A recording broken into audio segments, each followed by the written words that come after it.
नमस्कार। स्वागत है आप सबका मेरे हिंदी साहित्य चैनल पर। आज हम गुंजन कक्षा 8 से पाठ 3 लाख की चूड़ियाँ पाठ का अध्ययन करेंगे। सारे गांव में बदलू मुझे सबसे अच्छा आदमी लगता था, क्योंकि वह मुझे सुंदर सुंदर लाख की गोलियां बनाकर देता था। मुझे अपने मामा के गांव जाने का सबसे बड़ा चाव यही था कि जब मैं वहां से लौटता था तो मेरे पास ढेर सारी गोलियां होती थी, रंग बिरंगी गोलियां जो किसी भी बच्चे का मन मोह लें। वैसे तो मेरे मामा के गांव का होने के कारण मुझे बदलू को बदलू मामा कहना चाहिए था, परंतु मैं उसे बदलू मामा न कहकर बदलू काका कहता था, जैसा कि गांव के सभी बच्चे उसे कहा करते थे। बदलू का मकान बहुत ऊंचे पर था। मकान के सामने एक बड़ा सा सहन था, जिसमें एक पुराना नीम का वृक्ष लगा था। उसी के नीचे बैठकर बदलू अपना काम किया करता था। बगल में भट्टी दहकती रहती, जिसमें वह लाख पिघलाया करता था। सामने एक लकड़ी की चौखट पड़ी रहती, जिस पर लाख के मुलायम होने पर वह उसे सलाख के सामने पतला करके चूड़ी का आकार देता। पास में 4-6 विभिन्न प्रकार की बेलन नुमा मुंगेरियां रखी रहती थी, जो आगे से कुछ पतली और पीछे से मोटी होती थी। लाख को चूड़ी का आकार देकर वह मुझे उन्हें मुंगेरियों पर चढ़ाकर गोल और चिकना बनाता, और तब एक एक कर पूरे हाथ की चूड़ियां बना चुकने के पश्चात वह उन पर रंग करता। बदलू यह कार्य सदा ही एक मचिए पर बैठकर करता था, जो बहुत ही पुरानी थी। बगल में ही उसका हुक्का रखा रहता था, जिसे वह बीच बीच में पीता रहता था। गांव में मेरा दोपहर का समय अधिकतर बदलू के पास ही बीतता। वह मुझे लला कहता था। मेरे पहुंचते ही मेरे लिए तुरंत एक मचिया मंगा देता। मैं घंटों बैठे बैठे उसे इस प्रकार चूड़ियां बनाते देखता रहता। लगभग रोज ही वह 4-6 जोड़े चूड़ियां बनाता। पूरा जोड़ा बना लेने पर वह उसे बेलन पर चढ़ाकर कुछ क्षण चुपचाप देखता रहता, मानो वह बेलन न होकर किसी नववधु की कलाई हो।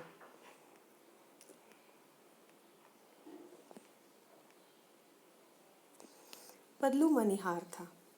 मनिहार यानी चूड़ी बनाने वाला।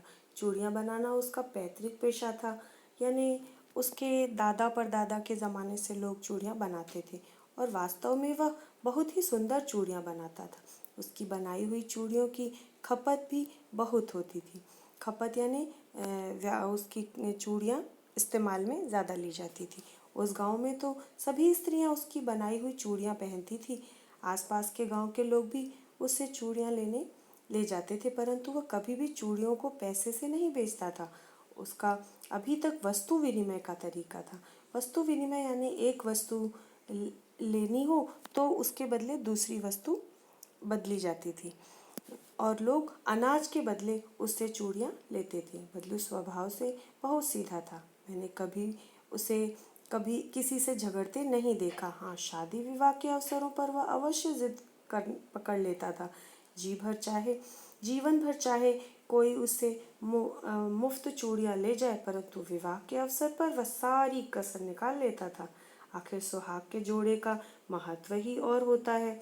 मुझे याद है, मेरे मामा के यहाँ किसी लड़की के विवाह पर जरा सी किसी बात पर बिगड़ गया था, और फिर उसको मनाने में लोहे लग गए थे। विवाह में इसी जोड़े का मूल्य इतना बढ़ जाता है। उसके लिए उसकी घरवाली को सारे वस्त्र मिलते हैं, ढेरों अनाज मिलता है, उसको अपने लिए पगड़ी मिलती है, और रुपए तो मिलते हैं सो अलग। यदि संसार में बदलू को किसी बात से चिढ़ थी तो वह कांच की चूड़ियाँ। यदि किसी भी स्त्री के हाथ में उसे कांच की चूड़ियाँ दिख जाती तो वह अंदर ही अंदर कुढ़ उठता था, और कभी कभी तो 2-4 बातें भी सुना देता था। मुझे तो वह घंटों बातें किया करता था। कभी मेरी पढ़ाई के बारे में पूछता, कभी मेरे घर के बारे में, और कभी यूं ही शहर के जीवन के बारे में। मैं उसे कहता कि शहर में सब कांच की चूड़ियाँ पहनते हैं, तो वह उत्तर देता, शहर की बात और है लला, वहाँ तो सभी कुछ होता है। वहाँ तो औरतें अपने मर्द का हाथ पकड़कर सड़कों पर घूमती भी हैं, और उनकी कलाइयाँ नाजुक होती हैं ना, लाख की चूड़ियाँ पहने तो मोच ना आ जाए। कभी कभी बदलू मेरी अच्छी खासी खातिर भी किया करता था। जिन दिनों उसकी गाय में दूध होता वह सदा मेरे लिए मलाइयाँ बचा कर रखता, और आम की फसल में तो मैं रोज़ ही उसके यहाँ से 2-4 आम खाता। परंतु इस सब बातों के अतिरिक्त जिस कारण वह मुझे अच्छा लगता वह यह था कि लगभग रोज़ ही वह मेरे लिए 1-2 गोलियां बना देता।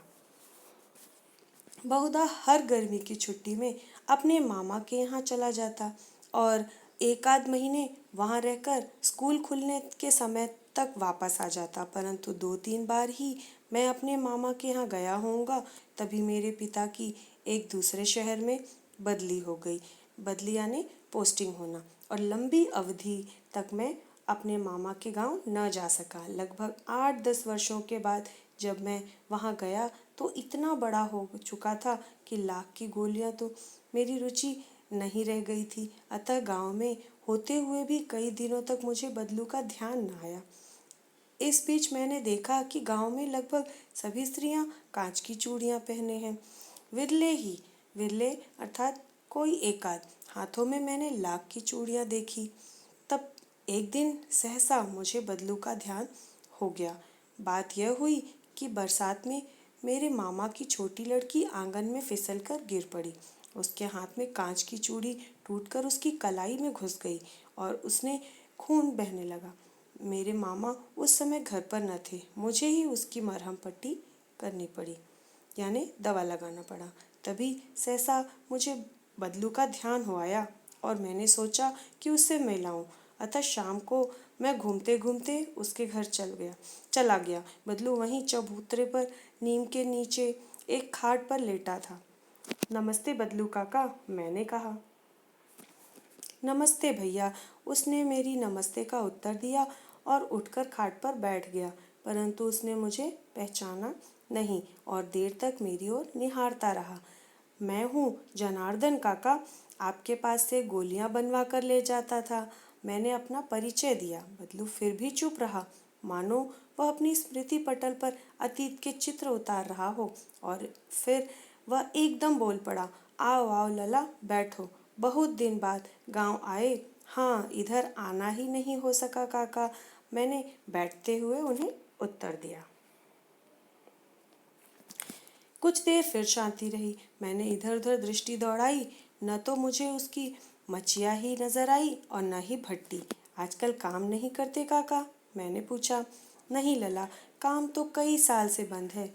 मेरी बनाई हुई चूड़ियाँ कोई पूछे तब तो गांव गांव में कांच का प्रचार हो गया है। वह कुछ देर चुप रहा, फिर बोला, मशीनी युग है ना यह लला, आजकल सब मशीन से होता है। खेत भी मशीन से जोते जाते हैं, और फिर तो सुंदरता कांच की चूड़ियों में होती है, लाख में कहाँ संभव है।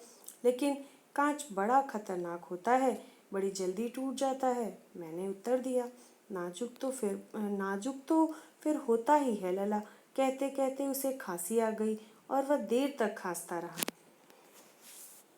मुझे लगा उसे दमा है। अवस्था के साथ साथ अवस्था यानी उनकी उम्र ढलती जा रही थी, साथ साथ उनका शरीर ढल चुका था। उनके हाथों पर और माथे पर नसें उभर आई थी। जाने कैसे उसने मेरी शंका भांप ली और बोला, दमा नहीं है मुझे, पसली खांसी है। यही कोई 2 महीने से आ रही है। 10-15 दिन में ठीक हो जाएगी। मैं चुप रहा। मुझे लगा उसके अंदर कोई बहुत बड़ी व्यथा छिपी है। मैं देर तक सोचता रहा कि इस मशीनी युग में कितने हाथ काट दिए गए। कुछ देर फिर शांति रही तो मुझे अच्छी नहीं लगी। आम की फसल अब कैसी है काका? कुछ देर पश्चात मैंने बात का विषय बदलते हुए पूछा। अच्छी है लला, बहुत अच्छी है, उसने लहक कर उत्तर दिया और अंदर अपनी बेटी को आवाज़ दी, अरे रज्जो, लला के लिए आम तो ले आ। फिर मेरी ओर मुखातिब होकर बोला, माफ़ करना लला, तुम्हें आम खिलाना भूल गया था। नहीं नहीं काका, आम तो इस साल बहुत खाए हैं। वाह वाह, बिना आम खिलाए कैसे जाने दूंगा तुमको। मैं चुप हो गया।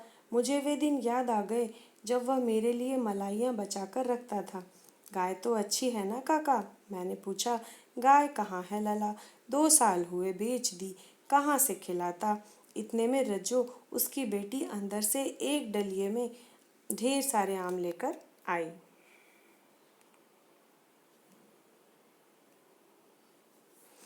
यह तो बहुत है काका, इतने कहाँ खा पाऊंगा। मैंने कहा।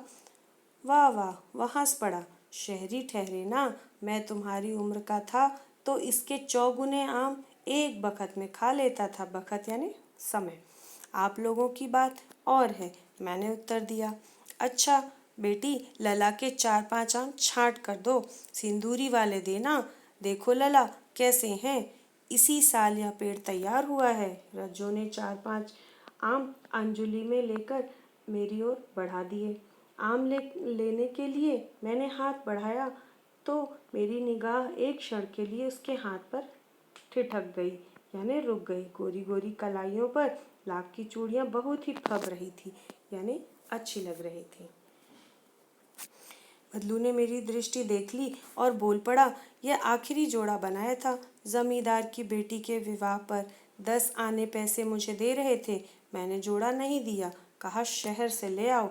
मैंने आम लिए और खाकर थोड़ी देर पश्चात चला आया। मुझे प्रसन्नता हुई कि बदलू ने हार कर भी हार नहीं मानी। उसका व्यक्तित्व कांच की चूड़ियों जैसा न था कि आसानी से टूट जाता। यह कहानी कामता नाथ जी द्वारा लिखी गई है। इस कहानी में यह बताया गया है कि कैसे मशीन की बनी कांच की चूड़ियाँ लाख की चूड़ियों की जगह ले चुकी हैं। उसे बनाने वाला हुनरमंद कारीगर बदलू गरीबी में दिन बिता रहा है, लेकिन फिर भी उसे अपनी कला से बहुत अधिक प्रेम है। आधुनिक युग में सारा काम मशीनों से किया जाता है। मशीनें कम समय में चीज़ों से अधिक विकल्प उपलब्ध कराती हैं, जिससे हाथ से बनी चीज़ों की आवश्यकता और उपयोगिता भी घटती जा रही है।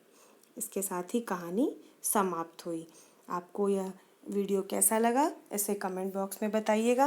मेरी वीडियो को लाइक करिएगा, अपने मित्रों को शेयर करिएगा, सब्सक्राइब करना बिल्कुल मत भूलिएगा। धन्यवाद।